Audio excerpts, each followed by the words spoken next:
So we've been through the first point of contact, talked about sales, we've talked about truss design, but now we've got to get some metal involved. And joining us is Nic Brownlee. He's the metal shop supervisor.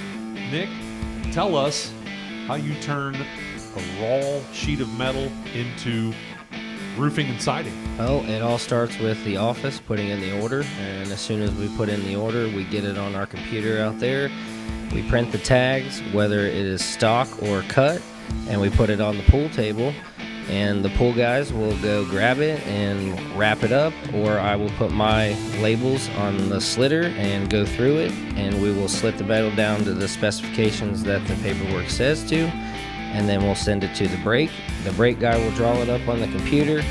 He will bend it, or we'll hem it and then put it on the wrapper and then wrap it out, and then we'll scan it and put it in a rack for the customer that is specific to their name, and then we take another system and we scan it, and then it goes onto a truck and then it gets delivered to the customer.